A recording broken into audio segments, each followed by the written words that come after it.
नमस्कार, मैं हूं आपके साथ सूर्यवंशी मोहन सैन। स्वागत है आपका ब्रेकिंग प्लस न्यूज में।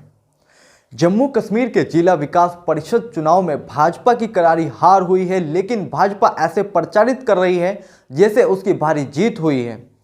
पता नहीं 112 का आंकड़ा बड़ा होता है या 74 का।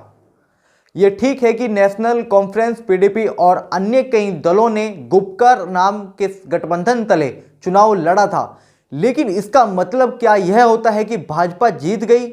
भाजपा को जम्मू क्षेत्र में सबसे ज़्यादा सीटें मिली हैं, जहां 140 सीटें हैं। कश्मीर घाटी में 140 सीटें हैं।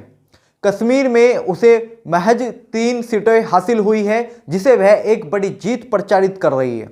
हैरत की बात यह है कि गोदी मीडिया भी ऐसे ही रिएक्ट कर रहा है, मानो भाजपा की प्रचंड जीत है। दरअसल भाजपा यह नहीं चाहती कि जिला विकास परिषद के चुनाव नतीजों को अनुच्छेद 370 से जोड़कर देखा जाए।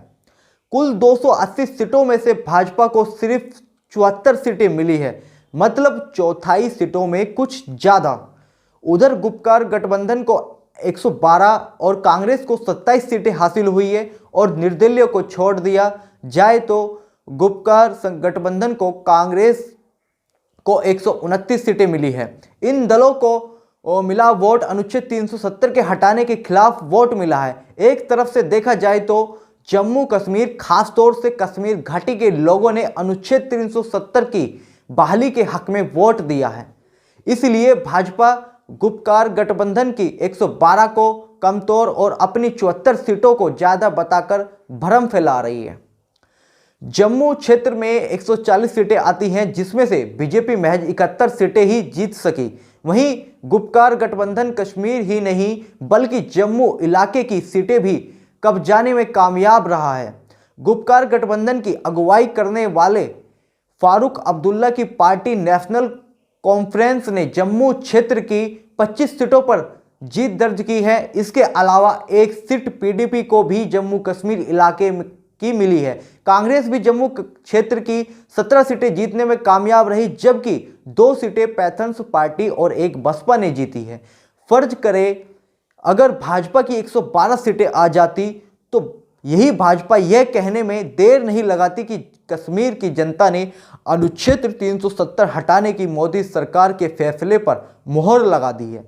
ऐसे ही जैसे नोटबंदी के बाद 2017 के विधानसभा चुनाव में बम्पर जीत के बाद भाजपा ने कहा था कि जनता ने यह बता दिया कि नोटबंदी का फैसला सही था। अगर सबसे ज़्यादा सीटें लाना ही जीत है तो बिहार में राजद की 75 तो भाजपा की 74 सीटें हैं। तो क्या बिहार में भाजपा की हार और राजद की जीत मानी जाए? ऐसे ही अगर 2017 के गोवा विधानसभा चुनाव की बात की जाए तो कांग्रेस और भाजपा दोनों ने 36 सीटों पर चुनाव लड़ा था। कांग्रेस ने 17 सीटें जीती थी तो भाजपा के हिस्से में 13 सीटें आई थी, लेकिन खरीद फरोख्त के बल पर भाजपा ने सरकार बनाई।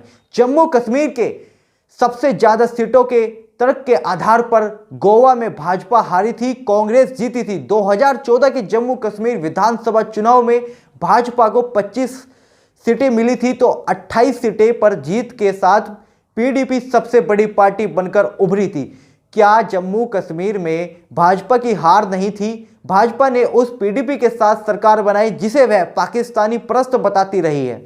मार्च 2018 में मेघालय चुनाव की बात करें तो 59 विधानसभा सीटों पर हुए चुनाव में कांग्रेस को 21 सीटें पर जीत हासिल हुई थी, यानी सबसे बड़ी पार्टी बनी थी।